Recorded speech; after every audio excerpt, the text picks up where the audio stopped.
नवीन व्हिडिओला परत एकदा सुरुवात करू.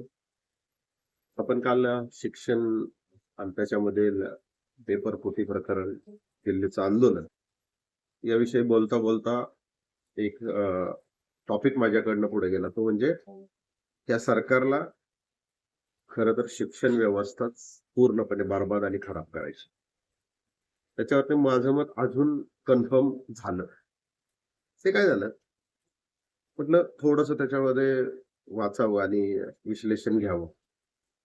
मग मनुस्मृती, आंबेडकरांनी त्याच्यावरती लिहिलेलं वाङ्मय, त्याच्यातले काही दाखले वाचले. परत एक अजूनही काही ग्रंथ आहेत. गौतम, कात्यायन, बृहस्पती, धर्मसूत्र आणि मनुस्मृती. ह्या 5-6 ग्रंथांमध्ये असे उल्लेख आढळत आहेत, की शिक्षण व्यवस्थाच नको. पुरजोर विरोध हाच अधोरेखित केलाय. म्हणजे जर स्त्रियांना तर नाकारलं शिक्षण, परंतु जर शूद्रांच्या ते काना आलं तर त्यांना काय शिक्षा द्यावी? जर ते बोलले तर जीभ छाटावी, काना शिष्य होतावे. अशा शिक्षा भयंकर स्वरूपाच्या ह्याच्यामध्ये अधोरेखित केलं. वाचल्यानंतर मला थोडंसं आश्चर्य पण वाटलं. असं असू शकतं का? तर का असू शकतं? मग थोडंसं पाठीमागे गेलो, की 7:30 माऊली ज्ञानोबा आता पालखी पंढरपूरला पोहोचलेली आहे. माऊलींनी काय केलं? माऊलींनी हेच जे संस्कृतमध्ये गीता होती, त्याला ज्ञानेश्वरीचं रूप देऊन सर्वसामान्यांना ऐकवली, सर्वसामान्यांना शिकवली. हे त्यावेळेस मोठा बंड होता.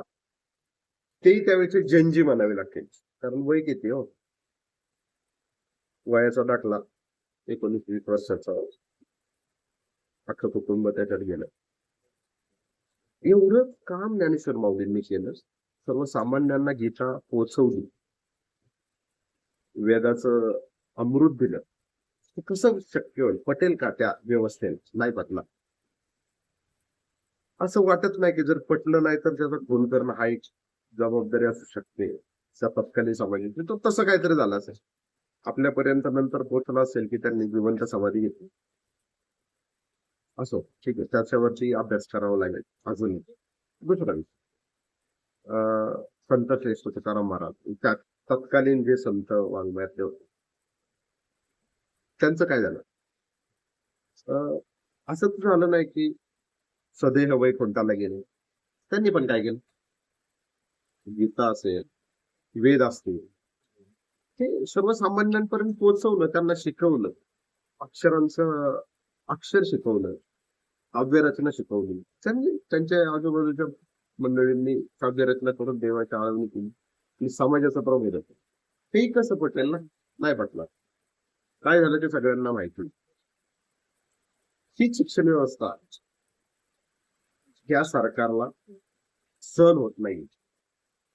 मग सहन होत नाही तर मग ह्या अशा गोष्टींची पळवाट काढायची. ते कसं बरबाद होईल ह्याच्याकडे प्रयत्न करायचे. प्रमाणच भयंकर. शिक्षण क्षेत्र खरं तर उघडं झालं सगळ्यांना. त्याचे अधिकार मिळू लागले. सगळे शिकलेत, मोठे झाले. पण अचानकच असा एक काहीतरी सडनली एक मोठा गतिरोधक यावं, स्टॉप यावा, असं काय झालं?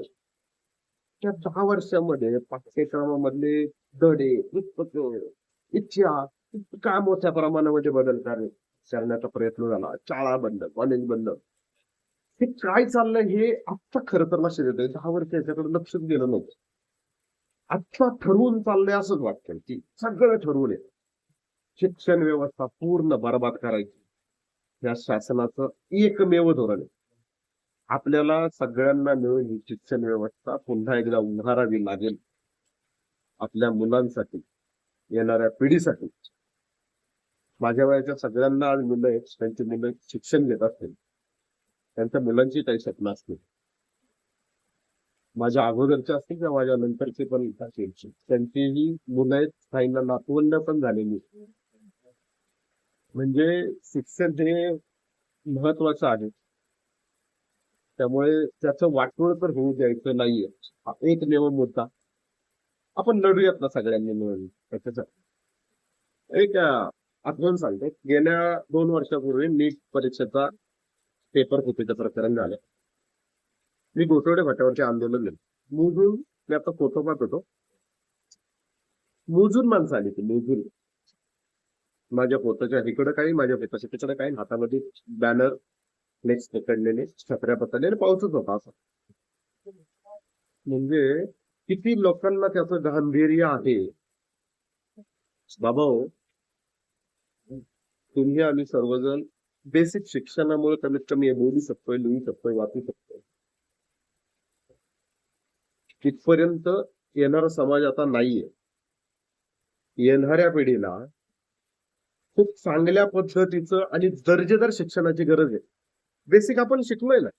काही म्हणतात की अरे बेसिकचं शिक्षण झालं, येते ना, अक्षर ओळख आहे की, आपण लिहिता येते, वाचता येते, इंग्लिश बोलतोय, इतर भाषांचं आपण नॉलेज आता ट्रान्सलेटरनी बऱ्याच गोष्टी आपण आत्मसात करतोय, नाही नवे नवे त्या गोष्टी वाचतोय.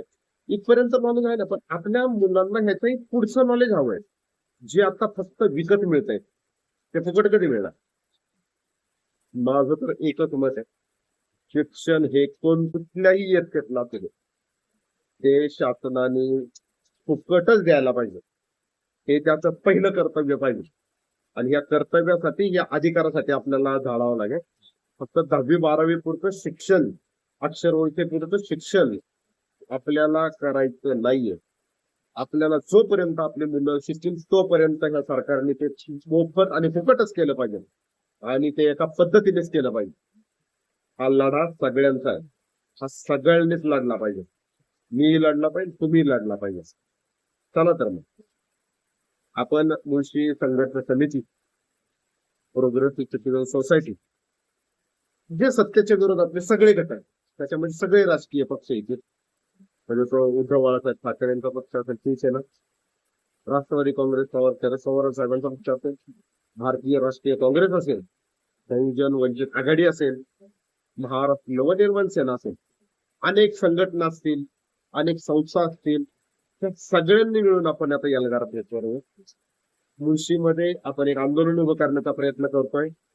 त्याच्यासाठी त्यांची सगळ्यांची गरज लागणार.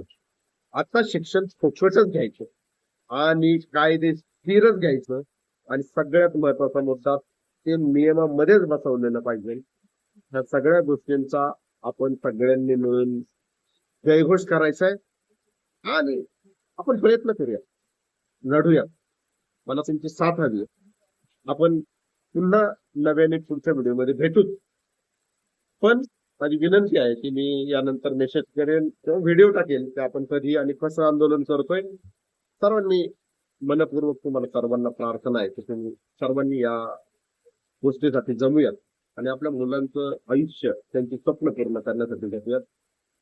जय हिंद, वंदे मातरम.